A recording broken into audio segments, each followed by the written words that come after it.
Pas de tomates ni de pommes de terre dans ces assiettes. Au Moyen-Âge, ces aliments sont encore inconnus de nos ancêtres. Alors au Moyen-Âge, on mange des légumes. Là, on a fait des légumes à l'hydromel, donc des légumes anciens, navets, poireaux, des blettes, du fenouil. Après, il y a de l'orge perlée, qui se faisait beaucoup en cours. Et là, on a fait un civet de sanglier. De quoi faire bombance à la fête médiévale de la Franche-Pierre, un événement organisé à Remiremont dimanche dernier, largement plébiscité par un public venu nombreux et même parfois costumé.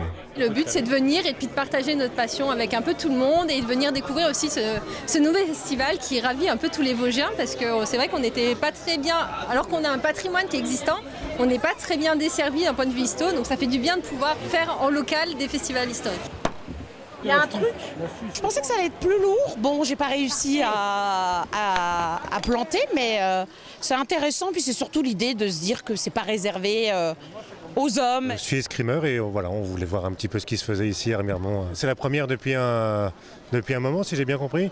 La dernière édition a en effet eu lieu en 1950, une authentique tradition médiévale que ces festivités autour du serment de la Franche-Pierre, remise au goût du jour par l'association de commerçants de Remiremont. Lorsqu'il y avait un duc de Lorraine qui était au pouvoir, il venait à Remiremont, donc prêter serment de protéger donc, la ville de Remiremont, les chanoinesses, donc en prêtant serment sur une pierre qui était à l'entrée donc, de la rue de la Franche-Pierre. À l'issue de ça, donc, il y avait des festivités. Donc on reprend le flambeau. L'occasion pour nombre d'artisans et associatifs férus d'esthétique médiévale d'exposer leurs créations et vivre leur passion. De nombreuses animations et démonstrations ont jalonné la journée, de quoi réellement donner l'impression de faire un saut 1000 ans en arrière. C'est très lourd et il fait très chaud. Elle vient d'où?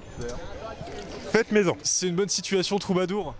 Très bien, très confortable. D'ailleurs, on est bien accueillis de château en château. On va reprendre Jérusalem, c'est ça? C'est tout à fait ça.